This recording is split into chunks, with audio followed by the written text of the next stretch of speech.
नमस्कार दोस्तों, आज है 18 अक्टूबर। आइए देखते हैं आज की ताज़ा खबरों को। उससे पहले आप कमेंट करके जरूर बताइएगा कि वीडियो कहां से देख रहे हैं। दोस्तों, आज धनतेरस है। आज कार्तिक कृष्ण पक्ष की त्रयोदशी तिथि दोपहर 12:18 पर शुरू होगी और 19 अक्टूबर दोपहर 1:51 तक चलेगी। इसलिए इस बार धनतेरस की पूजा 18 अक्टूबर को ही मनाया जाएगा। इस दिन भगवान धनवंतरी, माता लक्ष्मी, भगवान कुबेर और यमराज की पूजा का खास महत्व होता है। मान्यता है कि इस दिन कुछ नया खरीदने से घर में बरकत बढ़ती है। पूजा का शुभ समय शाम 7:15 से रात 8:19 तक रहेगा। इस दौरान माता लक्ष्मी और कुबेर देव की पूजा करने से साल भर धन की वृद्धि होती है। खरीदारी का शुभ समय दोपहर 12:18 से अगले दिन सुबह 6:24 तक रहेगा। इस दौरान लोग सोना, चांदी या बर्तन कोई नया सामान खरीदते हैं। माना जाता है कि धनतेरस के दिन भगवान धनवंतरी समुद्र मंथन से अमृत कलश लेकर प्रकट हुए थे, इसलिए इस दिन धनवंतरी जयंती भी कहा जाता है। इस दिन घर की साफ सफाई, दीप जलाना और दरवाजे पर रंगोली बनाना बहुत शुभ माना जाता है। अगर कोई व्यक्ति पूरे मन से माता लक्ष्मी और कुबेर देव की पूजा करता है तो उसके घर में पूरे साल सुख समृद्धि बनी रहती है।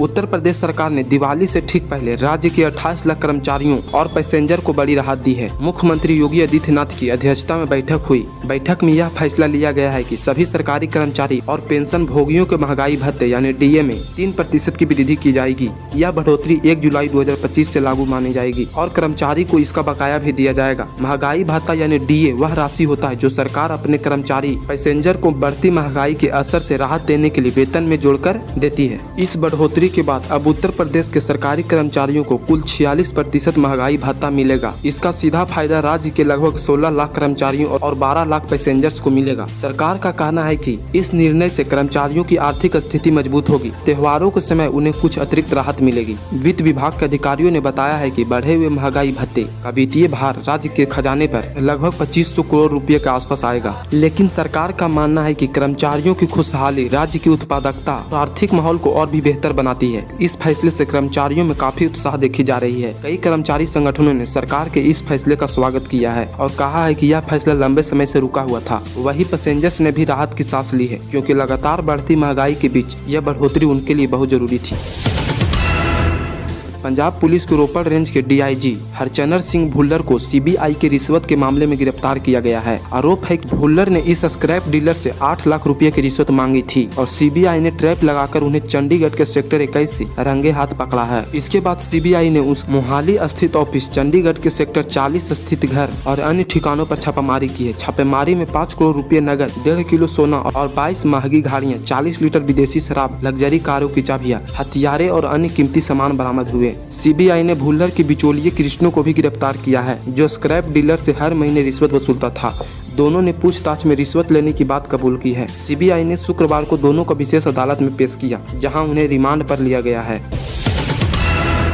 दिल्ली में सर्दियों के मौसम में बढ़ते प्रदूषण को नियंत्रण करने के लिए विंटर एक्शन प्लान 2025-26 लागू कर दिया गया है। इस योजना में 7 मुख्य विषय और 25 जरूरी फैसले लिए गए हैं, जिन पर 30 से अधिक सरकारी विभाग मिलकर काम करेंगे। सड़क, धूल और निर्माण स्थलों से निकलने वाली धुआं को कम करने के लिए मैकेनिकल रोड स्पीकर, स्प्रिंकल और एंटी स्मॉग गन का इस्तेमाल किया जाएगा। बड़े निर्माण प्रोजेक्टों के लिए ऑनलाइन रजिस्ट्रेशन और एंटी स्मॉग गन लगाना अनिवार्य होगा। वाहनों के धुएं और इंजन चालू रखने पर निगरानी बढ़ा दी गई है और प्रदूषण के गंभीर स्तर पर पार्किंग शुल्क दोगुना होगा। उद्योगों और डीजल जनरेटर पर कड़ाई से नियंत्रण किया जाएगा और कचरा जलाने से रोकने के लिए 443 टीमों को तैनात किया गया है। पराली जलाने से रोकने के लिए खेतों में पूसा टिकपोजर का छिड़काव किया जाएगा। दीपावली पर केवल ग्रीन पटाखों की अनुमति होगी और नागरिक शिकायतों के लिए ग्रीन दिल्ली ऐप से 96,000 से अधिक मामलों को हल किया जा चुका है। इसके अलावा एयर क्वालिटी मॉनिटरिंग स्टेशन बढ़ाए जाएंगे और क्लाउड सीडिंग का पायलट प्रोजेक्ट प्रस्तावित है, ताकि प्रदूषण पर कड़ी नजर जा सके।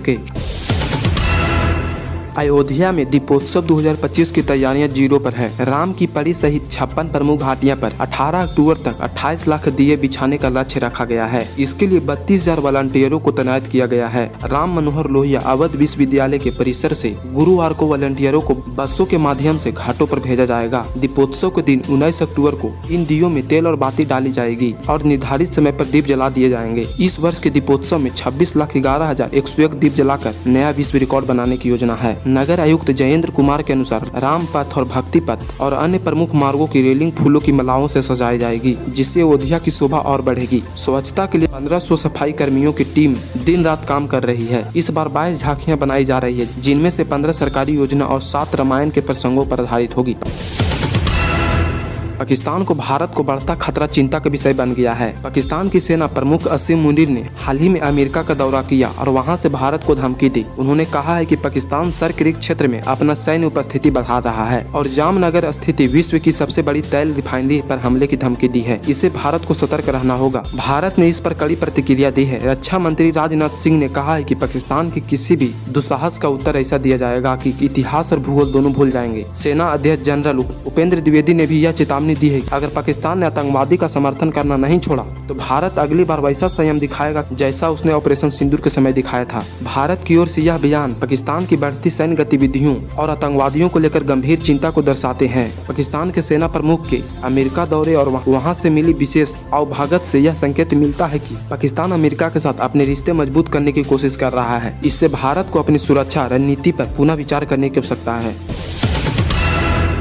दिल्ली के सराफा बाजार में गुरुवार को सोने की कीमतों में मामूली गिरावट देखी गई है। सोना में 200 रुपया सस्ता होकर 1,31,600 रुपया प्रति 10 ग्राम पर पहुंच गया है। इससे पहले बुधवार को यह 1,31,800 रुपया प्रति 10 ग्राम के रिकॉर्ड स्तर पर था। वहीं चांदी की कीमतों में 8,300 रुपये की भारी गिरावट आई है। अब यह 1,82,000 रुपये प्रति किलो पर आ गई है, जबकि मंगलवार को यह 1,90,000 प्रति किलोग्राम तक पहुँच गई थी। हालांकि मल्टी कमोडिटी एक्सचेंज यानी MCX और Indian Boolean and jewellers association यानी IBJA पर सोने की कीमतों में उछाल देखा गया है और अंतर्राष्ट्रीय बाजार में भी सोने की कीमत मजबूत हुई है, जिससे निवेशक सुरक्षित विकल्पों में निवेश कर रहे हैं।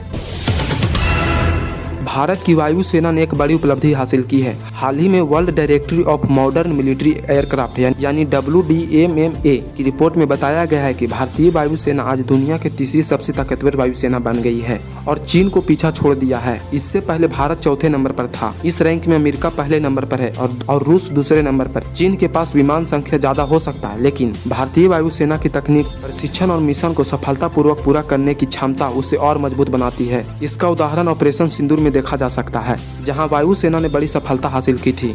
WDMMA की रैंकिंग में ट्रू वैल्यू रेटिंग यानी TVR का इस्तेमाल होता है, जो सिर्फ विमानों की संख्या नहीं बल्कि उनके तकनीकी क्षमता, प्रशिक्षण और संचालन की गुणवत्ता को भी देखता है। इससे भारत को TVR 69.44 है, जबकि चीन की 63.85 है। यह सफलता भारतीय वायुसेना के लगातार मेहनत और लगन का नतीजा है। इससे देश की सुरक्षा मजबूत होगी और भारत धीरे धीरे आत्मनिर्भर बनता जा रहा है।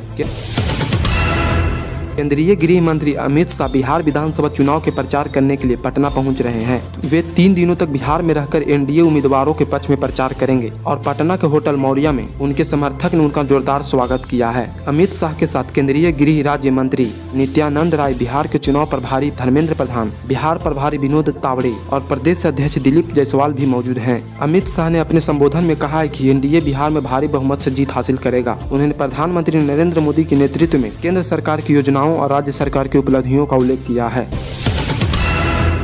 और देखिए, उत्तर प्रदेश के मुख्यमंत्री योगी आदित्यनाथ बिहार विधानसभा का चुनाव प्रचार करने का हिस्सा लेने आ रहे हैं। 16 अक्टूबर 2025 को उन्होंने बिहार में 2 रैलियों को संबोधित किया है। पहली सभा पटना के दानापुर विधानसभा क्षेत्र में हुई है, जहां उन्होंने भाजपा प्रत्याशी राम कृपालू यादव के पक्ष में वोट मांगे। दूसरी सभा सहरसा में हुई, जहाँ डॉक्टर आलोक रंजन के लिए प्रचार किया। योगी आदित्यनाथ ने अपने भाषण में भाजपा की विकास और हिंदुत्व की नीति का जिक्र किया। उन्होंने विपक्षी दलों पर आरोप लगाया है कि वे चुनावी प्रतिक्रिया को प्रभावित करने की कोशिश कर रहे हैं। उन्होंने बिहार में कानून व्यवस्था और विकास के मुद्दों पर भी चर्चा किया और कहा है कि NDA ही राज्य में सुरक्षा और सुधार में सुनिश्चित कर सकती है। मुख्यमंत्री ने आगामी चुनाव में 20 से अधिक रैलियां करने की योजना बनाई है और इन रैलियों में बड़ी संख्या में लोग शामिल होने की उम्मीद है। इससे भाजपा को चुनाव में समर्थन बढ़ाने में मदद मिलेगी। नेपाल के पश्चिमी क्षेत्र में आज सुबह 16 अक्टूबर 2025 को 4.9 तीव्रता से भूकंप आया। नेशनल भूकंप मॉनिटरिंग सेंटर के अनुसार यह भूकंप दोपहर 1:08 बजे यानी बजहंग जिले के दंतोला क्षेत्र में आया। भूकंप के झटके बाजुरे, बतौड़ी और दारचूला जिले में महसूस किया गया। हालांकि प्रारंभिक रिपोर्ट में किसी भी प्रकार का नुकसान या जनहिता की सूचना नहीं मिली है। नेपाल भूकंपीय क्षेत्र में अत्यधिक सक्रिय क्षेत्र में स्थित है, जिससे यहाँ समय समय पर भूकंप आते रहते हैं। हालांकि इस बार के भूकंप में कोई बड़ा नुकसान नहीं हुआ है। पुर्तगाल के स्टार फुटबॉलर क्रिस्टियानो रोनाल्डो ने 14 अक्टूबर 2025 को हंगरी के खिलाफ खेले गए वर्ल्ड कप क्वालिफायर मैच में 2 गोले करके एक और रिकॉर्ड अपने नाम किया है। पहला गोले उन्होंने 22वें मिनट में किया, जिससे उन्होंने वर्ल्ड कप का क्वालिफायर में 40 गोले पूरे किए हैं। इसके साथ ही उन्होंने ग्वाटेमाला के पूर्व खिलाड़ी कार्लोस रोहिज को पीछे छोड़ दिया है, जिनके नाम 39 गोले थे। दूसरा गोल रोनाल्डो ने पहले हाफ के इंजरी टाइम में किया, जिससे उनका कुल गोलों की संख्या 41 हो गई है। इस मैच के बाद रोनाल्डो के नाम अंतर्राष्ट्रीय फुटबॉल में सर्वाधिक 143 गोल दर्ज हो चुके हैं, जो पुरुष फुटबॉल में एक विश्व रिकॉर्ड है। हालांकि मैच के अंतिम समय में हंगरी के डोबोनुक सोबोसलाई ने गोल करके मैच को 2-2 से ड्रॉ करा दिया, लेकिन रोनाल्डो ने इस उपलब्धि ने पुर्तगाल के लिए एक नई उम्मीद जगाई है।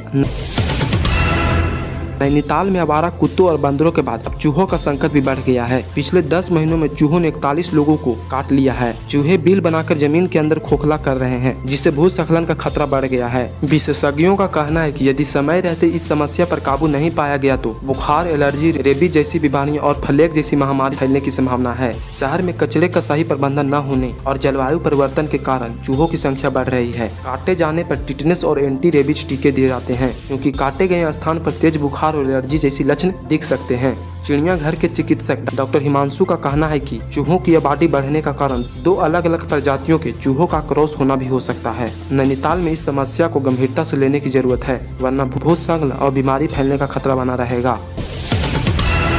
अमेरिका ने अगस्त 2025 में भारत से आने वाले सामानों पर 50% तक टैक्स लगा दिया। इसके कारण भारत का अमेरिका को निर्यात बहुत घट गया। मई 2025 में भारत ने अमेरिका को 8.8 अरब डॉलर का सामान भेजा था, जो सितंबर 2025 में घटकर 5.5 अरब डॉलर रह गया। मतलब करीब 37% की कमी हुई है। सबसे ज्यादा गिरावट उन सामानों में आई है जो कपड़ा, गहने, रसायन और मशीनों के काम के लिए आते हैं। अब व्यापारी यूरोप की ओर रुख कर रहे हैं और अमेरिका के लिए छूट भी दे रहे हैं। इसके साथ ही UAE और चीन के साथ व्यापार भी बढ़ाया जा रहा है। भारत और अमेरिका के बीच फिर से व्यापार की बातचीत शुरू हो गई है। भारत ने अमेरिका से ऊर्जा और रक्षा उपकरण भी खरीदने का प्रस्ताव रखा है। इस समय भारत के लिए जरूरी है कि वह अपने निर्यात को अलग अलग देशों में फैलाएं और सिर्फ अमेरिका पर निर्भर न रहें। तो दोस्तों, यही था आज का वीडियो। उम्मीद करता हूँ आपको वीडियो पसंद आया होगा। अगर वीडियो पसंद आया है तो चैनल को सब्सक्राइब जरूर करना और कमेंट करके बताना आपको कौन सा खबर सबसे ज्यादा पसंद आया।